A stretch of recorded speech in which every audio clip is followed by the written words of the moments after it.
Good morning and नमस्कार दोस्तों, स्वागत है आप सभी का आपके अपने YouTube channel GK search engine पर। आज है 15 सितंबर और 15 सितंबर से रिलेटेड राजस्थान करंट अफेयर्स के जितने भी इम्पोर्टेंट क्वेश्चन हैं उन सभी को हम इस वीडियो में डिस्कस करने वाले हैं। तो पूरा वीडियो बहुत ध्यान से देखना और वीडियो के एंड में मैं आपसे एक क्वेश्चन पूछूंगा जिसका आंसर आपको कमेंट बॉक्स में देना है। कल के वीडियो में मैंने आपसे एक क्वेश्चन पूछा था जो था जयपुर के बिड़ला ऑडिटोरियम में 11 सितंबर को आयोजित भामाशाह सम्मान समारोह में कितने भामाशाहों को सम्मानित किया गया था। तो इस समारोह में 142 भामाशाहों को सम्मानित किया गया था। सी ऑप्शन इसका बिल्कुल सही था। जिन दोस्तों ने सी ऑप्शन कमेंट बॉक्स में सही जवाब दिया था उनको हार्दिक शुभकामनाएं। जी हाँ, जयपुर के बिड़ला सभागार में 11 सितंबर को आयोजित किए गए भामाशाह सम्मान समारोह में शिक्षा मंत्री डॉक्टर बी.डी. कल्ला ने भामाशाहों को सम्मानित किया। जी हाँ, शिक्षा मंत्री के द्वारा 142 भामाशाहों को सम्मानित किया गया था, जिसमें 34 भामाशाहों को तो शिक्षा विभूषण पुरस्कार और 108 भामाशाहों को शिक्षा भूषण पुरस्कार दिया गया था। साथ ही साथ 30 लाख रुपए या उससे अधिक सहयोग की राशि के लिए दानवीरों को प्रेरित करने के लिए प्रेरकों को भी सम्मानित किया गया था। कार्यक्रम के दौरान शिक्षा मंत्री के द्वारा प्रशस्ति पुस्तिका और ज्ञान संकल्प पोर्टल स्मारिका 2023 का भी विमोचन किया गया था। इस प्रशस्ति पुस्तिका में भामाशाहों द्वारा किए गए योगदान एवं कार्यों का वर्णन किया गया है। तो चलिए स्टार्ट करते हैं आज के करंट अफेयर्स। पहला क्वेश्चन है, हाल ही में भारतीय वायुसेना द्वारा जयपुर में एक भव्य और शानदार एयर शो का आयोजन है, वो कब किया जाएगा। तो इस एयर शो का आयोजन 15 से लेकर 17 सितंबर तक होगा, वो भी जयपुर में, यानी कि सी ऑप्शन इसका बिल्कुल सही है। आइए जानते हैं इम्पोर्टेंट फैक्ट्स। तो भारतीय वायुसेना के द्वारा 15 से लेकर 17 सितंबर तक जयपुर में एक भव्य और शानदार एयर शो का आयोजन किया जाएगा। भारतीय वायुसेना की ओर से जयपुर के जल महल पर एयर शो सूर्य किरण के तहत अदम्य साहस और हैरत अंगेज कलाबाजियों का प्रदर्शन किया जाएगा वायुसेना के द्वारा। जहां सूर्य किरण एरोबेटिक टीम के नाम से यह विश्वविख्यात वायुसेना की वर्ष 1966 में गठित टीम है, जिसने दुनिया भर में अब तक 600 से ज़्यादा रोमांचक एयर शो आयोजित ये टीम कर चुकी है। इस महत्वपूर्ण कार्यक्रम में एशिया की एकमात्र टीम हॉक MK132 विमान के 9 विमान फॉर्मेशन को उड़ाते हुए सटीक उड़ान और प्रदर्शन का शानदार और दुर्जय प्रदर्शन करेगी भारतीय वायुसेना।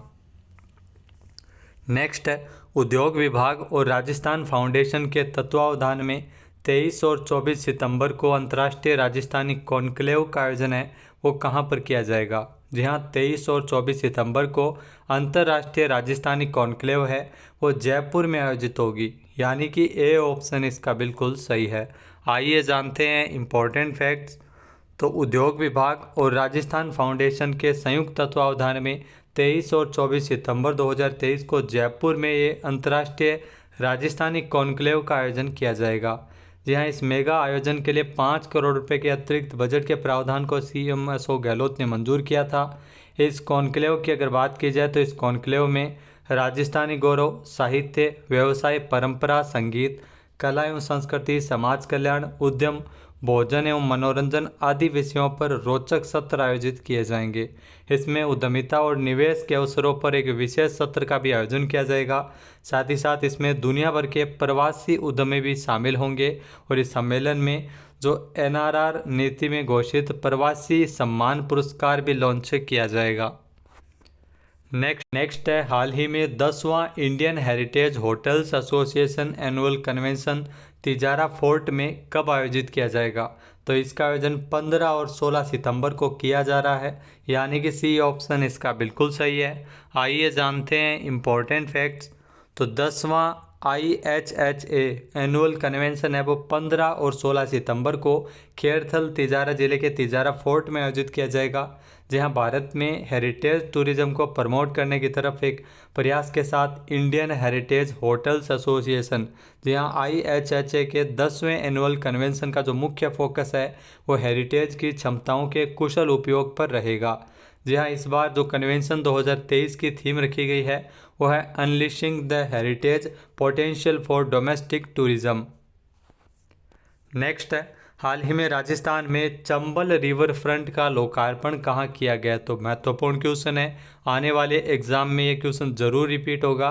तो राजस्थान में चंबल रिवर फ्रंट का लोकार्पण किया गया है कोटा में, यानी कि सी ऑप्शन इसका बिल्कुल सही है, जो आप देख सकते हैं कितना सुंदर है तस्वीरों में। आइए जानते हैं इम्पोर्टेंट फैक्ट्स। तो राजस्थान के जो पहले सबसे बड़े चंबल रिवर फ्रंट का 12 सितंबर को लोकार्पण हो चुका है। चंबल रिवर फ्रंट भारत में विकसित पहला हेरिटेज रिवर फ्रंट है और इसमें आपको बता दें कि वसुधैव कुटुंबकम की थीम पर तैयार इस रिवर फ्रंट में 22 घाट है, जहाँ कोटा में 1400 करोड़ रुपए की लागत से चंबल रिवर फ्रंट का निर्माण किया गया है। साथ ही साथ 4 वर्ल्ड रिकॉर्ड भी यहाँ पर बनाए गए हैं। जहाँ कोटा चंबल रिवर फ्रंट में दुनिया की पहली चंबल माता की मूर्ति स्थापित की है और इस मूर्ति की जो ऊंचाई है वो 242 फीट है। इसके अलावा दुनिया का इकलौता गन मेटल से बना भारत के प्रथम प्रधानमंत्री पंडित जवाहरलाल नेहरू का एक विशालकार फेस मास्क भी है, जो 12 मीटर ऊंचा और 3 मीटर चौड़ा है। इसके अलावा चंबल रिवर फ्रंट के जो नंदी घाट पर भगवान शिव के वाहन नंदी की 20 फीट ऊंची और 15 फीट चौड़ी प्रतिमा भी स्थापित की गई है। इसके अलावा जो चौथा रिकॉर्ड है वो ब्रह्मा घाट पर बनाया गया विशाल घंटा है, जी हाँ, जिसे 13 धातुओं के मिश्रण से बनाया गया है। नेक्स्ट है, राज्यपाल कलराज मिश्र ने crop improvement and mutation breeding नामक पुस्तक का विमोचन कब किया है? तो राजस्थान के राज्यपाल कलराज मिश्र के द्वारा इस पुस्तक का विमोचन किया गया था 11 सितंबर को, यानी कि सी ऑप्शन इसका बिल्कुल सही है। आइए जानते हैं इम्पोर्टेंट फैक्ट्स। तो राजस्थान के राज्यपाल कलराज मिश्र ने 11 सितंबर को crop improvement and mutation breeding नामक पुस्तक का विमोचन किया। इस पुस्तक के लेखक जो M.K. शर्मा और रामावतार शर्मा है, जी हाँ। इसके अलावा राज्यपाल कलराज मिश्र के द्वारा 11 सितंबर को स्वामी केशवानंद राजस्थान कृषि विश्वविद्यालय में किसानों की आय वृद्धि हेतु कृषि में विविधीकरण विषयक पर 2 दिवसीय राष्ट्रीय सेमिनार के उद्घाटन सत्र को भी संबोधित किया था। जहाँ स्वामी केशवानंद राजस्थान कृषि विश्वविद्यालय के कुलपति है प्रोफेसर अरुण कुमार सिंह। नेक्स्ट है, राजस्थान के कौशल नियोजन एवं उद्यमिता विभाग की ओर से 25 अगस्त को किस जिले में मेगा जॉब फेयर आयोजित किया गया था? तो 25 अगस्त को मेगा जॉब फेयर का आयोजन किया गया था अलवर में, यानी कि ए ऑप्शन इसका बिल्कुल सही है। आइए जानते हैं इम्पोर्टेंट फैक्ट्स। तो राज्य सरकार के कौशल नियोजन एवं उद्यमिता विभाग की ओर से 25 अगस्त को अलवर जिले के लिए मेगा जॉब फेयर आयोजित हुआ। इस मेगा जॉब फेयर में 4153 अभ्यर्थियों का चयन करते हुए उन्हें मौके पर जॉब ऑफर दिया गया था। इसके अलावा सामाजिक न्याय एवं अधिकारिता मंत्री टीकाराम जूली ने चयनित युवाओं को ऑफर लेटर सौंपे। जॉब फेयर में कुल 48 निजी कंपनियों ने हिस्सा लिया था। राज्य सरकार के द्वारा सभी जिलों में रोजगार मेलों का आयोजन किया जा रहा है और इस वित्तीय वर्ष 100 मेगा जॉब फेयर आयोजित किए जाएंगे अलग अलग जिलों में। नेक्स्ट है, हाल ही में किस जिले में स्थित राजकीय उच्च प्राथमिक विद्यालय देवखेड़ा का नाम परिवर्तित करते हुए ठाकुर केसरी सिंह बारट राजकीय उच्च प्राथमिक विद्यालय देवखेड़ा किया गया है? तो ध्यान रखना, भिलवाड़ा में जो राजकीय उच्च प्राथमिक विद्यालय देवखेड़ा का नाम बदलकर ठाकुर केसरी सिंह बारट के नाम पर किया गया है, यानी कि ए ऑप्शन इसका बिल्कुल सही है। आइए जानते हैं इम्पोर्टेंट फैक्ट्स। तो राज्य सरकार के द्वारा तो आदेश जारी करते हुए भिलवाड़ा जिले के राजकीय उच्च प्राथमिक विद्यालय देवखेड़ा का नाम, जो देवखेड़ा ग्राम पंचायत डाबला का नाम परिवर्तित करते हुए ठाकुर केसरी सिंह बारट राजकीय उच्च प्राथमिक विद्यालय देवखेड़ा कर दिया गया है। यहाँ ठाकुर केसरी सिंह बारट भारत के एक क्रांतिकारी और स्वतंत्रता सेनानी थे। ये प्रख्यात राजनीतिज्ञ, कवि, विचारक और लेखक थे। इन्हें राजस्थान केसरी के नाम से जाना जाता है। केसरी सिंह बारट का जो जन्म है वो 21 नवंबर 1872 को शाहपुरा रियासत के देवखेड़ा ठिकाना के ठाकुर कृष्ण सिंह बारट के घर पर हुआ था। तो शाहपुरा खुद एक नया जिला बन गया है। नेक्स्ट है, हाल ही में मुख्यमंत्री अशोक गहलोत ने राजस्थान पुलिस को आपातकालीन स्थिति में घटना स्थल पर पहुंचने के लिए कितने हाईटेक पुलिस वाहन प्रदान किए हैं? तो सीएम अशोक गहलोत द्वारा 100 वाहनों को हरी झंडी दिखाकर रवाना किया गया था, यानी कि बी ऑप्शन इसका बिल्कुल सही है। आइए जानते हैं इम्पोर्टेंट फैक्ट्स। तो राजस्थान के मुख्यमंत्री अशोक गहलोत द्वारा राजस्थान पुलिस को एक और सौगात दी गई है। आपातकालीन स्थिति में घटनास्थल पर पहुंचने के लिए 100 हाईटेक पुलिस वाहन डायल 112 नियुक्त किए गए हैं। इसके बाद 400 गाड़ियां हैं वो और दी जाएगी राजस्थान पुलिस को, जिसमें वाहनों में चिकित्सा सुविधाओं के साथ साथ 4 साइड कैमरे भी है और इन गाड़ियों में पुलिस संचार के लिए जो वायरलेस हथियार, हेलमेट भी उपलब्ध है। इसकी मदद से आपातकालीन स्थिति में पुलिस है वो तुरंत मौके पर पहुंच सकेगी। इन गाड़ियों के आने से पुलिस का जो रिस्पॉन्स टाइम है वो 12 मिनट से घटकर ये टाइम 6 से 7 मिनट तक रह जाएगा। सीएम अशोक गहलोत ने बजट में 500 ऐसी ही गाड़ियां देने का वादा किया था। नेक्स्ट क्वेश्चन है, हाल ही में वित्तीय समावेशन के लिए चौथी G20 वैश्विक साझेदारी की बैठक है वो कहाँ शुरू हुई है? तो ध्यान रखना, वित्तीय समावेशन के लिए यह चौथी G20 वैश्विक साझेदारी की बैठक है वो मुंबई में शुरू हुई है, यानी कि ए ऑप्शन इसका बिल्कुल सही है। आइए जानते हैं इंपॉर्टेंट फैक्ट्स। तो वित्तीय समावेशन के लिए चौथी G20 वैश्विक साझेदारी की जो बैठक है वो मुंबई में शुरू हुई है।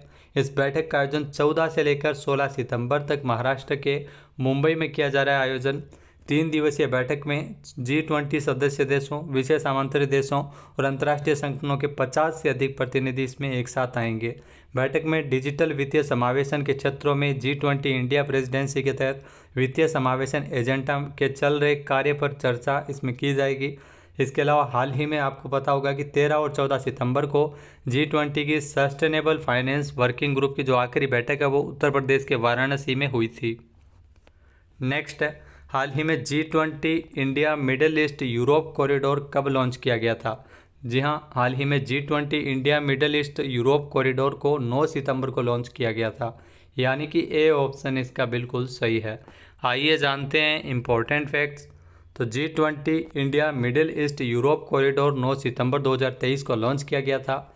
India middle east Europe connectivity corridor एक परिवहन और ऊर्जा कॉरिडोर है जिसका उद्देश्य भारत, मध्य पूर्व और यूरोप को जोड़ना है।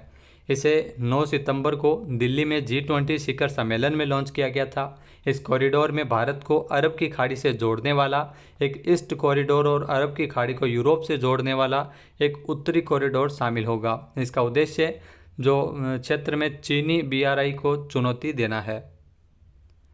अब बात करते हैं आज के हमारे क्विज के, जिसका आंसर आपको कमेंट बॉक्स में देना है। तो आज का क्विज है, हाल ही में जयपुर में राजस्थान अंतर्राष्ट्रीय केंद्र में बांध सुरक्षा पर एक अंतर्राष्ट्रीय सम्मेलन कब आयोजित होगा?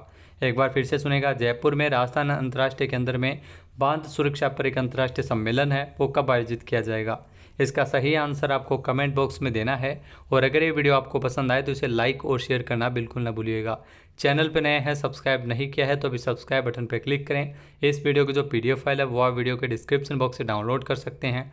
इसके अलावा दोस्तों, जनवरी से लेकर सितंबर तक की हमारी जो शानदार क्लास है वो, जिसमें आपको जनवरी से लेकर सितंबर तक के 1 लाइनर क्वेश्चन है वो रिवीजन करवाए जा रहे हैं। 3 वीडियो आ चुके हैं जिसमें जनवरी का, फरवरी का और मार्च के करंट अफेयर्स हम डिस्कस कर चुके हैं। तो बने रहिए GK सर्च इंजन चैनल के साथ। जय हिंद, जय भारत, जय राजस्थान।